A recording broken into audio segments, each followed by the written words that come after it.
Hey guys, this is Rahul and I welcome you to this channel of mysurgery.com. Guys, आज के video में हम multiple threads को बनाकर देखेंगे और सही मायने में शुरू करेंगे हमारी मल्टी थ्रेडिंग की कोडिंग। सो बिना समय गवाए आ जाए हमारी कोडिंग स्क्रीन पर।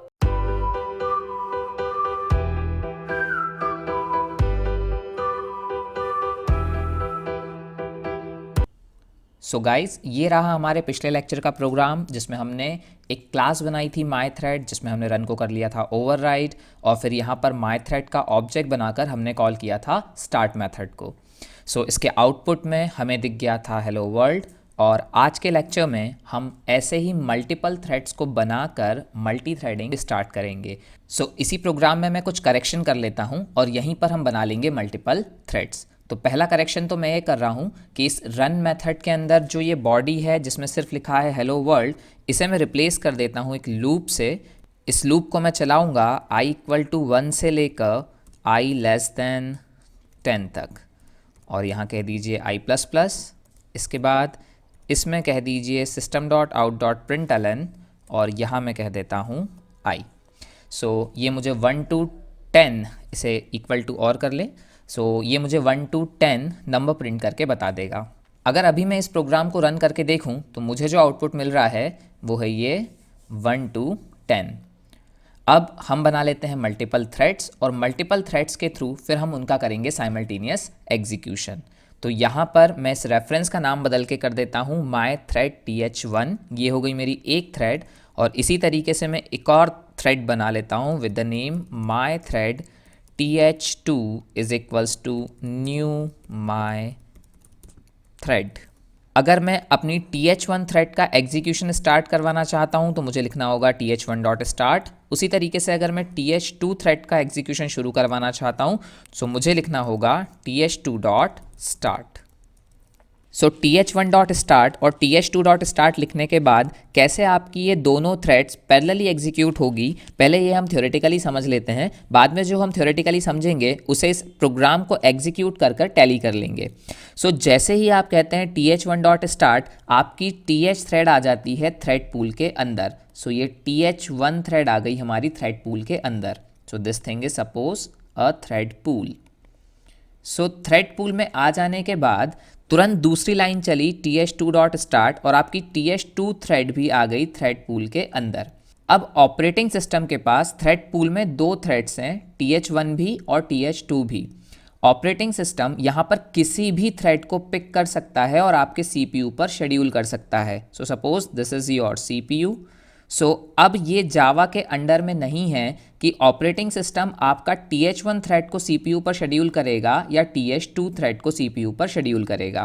अगर आप चाहते हैं कि th1 थ्रेड पहले CPU पर शेड्यूल हो, बाद में th2 थ्रेड CPU पर शेड्यूल हो, तो फिलहाल के लिए पॉसिबल नहीं है। आगे चलकर हम ये सीखेंगे कि जिस स्पेसिफिक थ्रेड को आप CPU पर पहले शेड्यूल करना चाहते हैं वो कैसे किसी दूसरी थ्रेड से पहले CPU पर शेड्यूल होगी। पर हाल फिलहाल के लिए ये ऑपरेटिंग सिस्टम की चॉइस है कि th1 को CPU पर शेड्यूल करना है या th2 को। सो सपोज अगर उसने th1 को CPU पर शेड्यूल किया तो th1 को CPU पर शेड्यूल करते ही ये रन मेथड हो जाएगा इन्वोक। अब ज़रा ध्यान दें, th1 भी mythread का ऑब्जेक्ट है और th2 भी mythread का ऑब्जेक्ट है। इसका मतलब th1 के एग्जीक्यूशन पर भी यही रन मेथड चलेगा और th2 के एग्जीक्यूशन पर भी यही रन मेथड चलेगा। सो चलिए पहले एक बार इस प्रोग्राम को एग्जीक्यूट करके देख लेते हैं। इसके आउटपुट आने के बाद हम समझेंगे कि पैरेलल एग्जीक्यूशन क्या होता है और बहुत सारी टर्म्स जो थ्रेड के बारे में हमें आज क्लियर करनी है। So I am executing the code. चलिए तो अब इसका आउटपुट देख लेते हैं और आउटपुट को ज़रा ध्यान से नोट कीजिएगा कि यहाँ प्रिंट हुआ है 1 2 3 4 5 एंड इसके बाद फिर प्रिंट हुआ है 1 2 3 एंड देन प्रिंट हुआ है 6। सो ये सीक्वेंस इस तरीके से क्यों आ रहा है, तो ज़रा इस सीक्वेंस को हम इस एग्जाम्पल पर कन्वर्ट करके देखते हैं। अब मान लीजिए कि आपके ऑपरेटिंग सिस्टम ने th1 को CPU पर कर दिया शेड्यूल। जैसे ही th1 CPU पर शेड्यूल हुई, इस th1 का रन मेथड एग्जीक्यूट होना शुरू हो गया और रन मेथड के एग्जीक्यूशन के साथ ही लूप एनकाउंटर हुआ और इसने i वैल्यू को 1 से लेके 5 तक प्रिंट कर दिया। पर इसके बाद अगर आप देख रहे हैं तो 5 के बाद प्रिंट हुआ है 1। इसका मतलब ये हुआ कि आई वैल्यू 5 होने के बाद इस थ्रेड का एग्जीक्यूशन कुछ देर के लिए रुक गया। अगर इस थ्रेड का एग्जीक्यूशन नहीं रुकता तो ये थ्रेड अपने रन मेथड का एग्जीक्यूशन कंप्लीट कर लेती। अगर रन मेथड का एग्जीक्यूशन कंप्लीट होता तो ये वैल्यू 5 से लेकर 10 तक बढ़ती और उसके बाद फिर कुछ और एक्टिविटी परफॉर्म होती। पर क्योंकि 5 के बाद अगर आप देख रहे हैं कि 1 प्रिंट हुआ है, इसका मतलब ये है कि थ्रेड TH2 को CPU मिल गया और TH1 को CPU पर से हटा लिया गया। कब? इस 5 के प्रिंट होने के बाद। तो इसे हम कहेंगे कैसे? TH1 को CPU मिला, TH1 ने अपना एग्जीक्यूशन शुरू किया, रन मेथड के एग्जीक्यूट होने पर लूप 1 to 5 तक चला और उसके बाद ऑपरेटिंग सिस्टम ने आपकी थ्रेड 1 को CPU पर से कर दिया प्रीएम्प्ट। प्रीएम्प्ट करने का मतलब होता है फोर्सफुली हटा देना। तो TH1 ने क्योंकि अपना एग्जीक्यूशन पूरा नहीं किया था और उसके बावजूद भी उसे CPU से हटा दिया गया, तो हम टर्म यूज़ करेंगे प्रीएम्प्शन। और TH1 को प्रीएम्प्ट करने के बाद ये CPU मिल गया हमारी TH2 को, और TH2 को CPU मिलने के बाद TH2 ने एग्जीक्यूशन शुरू किया, और एग्जीक्यूशन शुरू किया तो वैल्यू प्रिंट की 1 2 3, और इस 3 के बाद हमारी TH2 हो गई प्रीएम्प्ट। अब देखिए ज़रा, TH2 के प्रीएम्प्ट होने के बाद वापस ये CPU किसको मिला? TH1 को। अब जब TH1 को CPU मिला तो मुझे बताएं आई वैल्यू कहाँ छूटी हुई थी? 5 पर, तो इसलिए वैल्यू प्रिंट हुई 6। और इसके तुरंत बाद अगर आप देखें तो आपको यहाँ दिख रहा होगा 4। इसका मतलब 6 के प्रिंट होते ही ऑपरेटिंग सिस्टम ने फिर TH1 को प्रीएम्प्ट किया होगा और TH2 को CPU दे दिया होगा, जिसके कारण TH2 ने प्रिंट किया 4 5 6 7, और इस 7 के बाद फिर से 7 प्रिंट है, मतलब ये आई होगी TH1। सो अगर मैं इस आउटपुट को देखकर कंक्लूड करूं तो मैं कहूँगा थ्रेड को CPU पर शेड्यूल करने के लिए ऑपरेटिंग सिस्टम कोई स्पेसिफिक क्राइटेरिया यूज़ नहीं करता। वो कुछ नैनो सेकेंड्स हर थ्रेड को देता है, उतने नैनो सेकेंड्स के लिए वो उसे CPU पर चलाता है। अगर उतने नैनो सेकेंड्स पूरे होने से पहले उस थ्रेड को हटाना भी पड़ जाए तो वो थ्रेड को हटा देता है। फॉर एग्जांपल अगर आप देखें तो यहाँ पर 1 2 3 4 5 प्रिंट हुआ था और यहाँ पर सिर्फ प्रिंट हुआ है 6। इसका मतलब ये है कि यहाँ पर थ्रेड कुछ ज़्यादा समय तक CPU पर रही और यहाँ पर तुरंत ही हटा ली गई। आप जानते ही होंगे, आप मल्टीटास्किंग ऑपरेटिंग सिस्टम में काम कर रहे हैं, सो सिर्फ यही 2 थ्रेड्स या आपका एक प्रोग्राम ही रैम में नहीं है, बहुत सारे प्रोग्राम्स इस CPU के लिए compete कर रहे हैं। सो जब भी कोई हाई प्रायोरिटी का थ्रेड CPU डिमांड करता है, सो ऑपरेटिंग सिस्टम आपके थ्रेड को CPU से प्रीएम्प्ट करके उस दूसरी थ्रेड को CPU अलॉट कर देता है। सो यहाँ पर मुझे ये तो समझ में आ गया कि कैसे ऑपरेटिंग सिस्टम आपके थ्रेड को CPU पर शेड्यूल करता है और उसे वापस प्रीएम्प्ट कर लेता है। पर ये मल्टी थ्रेडिंग कैसे है, मतलब ये थ्रेड्स का पैरेलल एग्जीक्यूशन कैसे है? तो ज़रा ध्यान से समझिएगा। ये जो आउटपुट जनरेट हुआ है ये बहुत ही कम नैनो सेकेंड्स में जनरेट होकर आपके सामने आ गया है।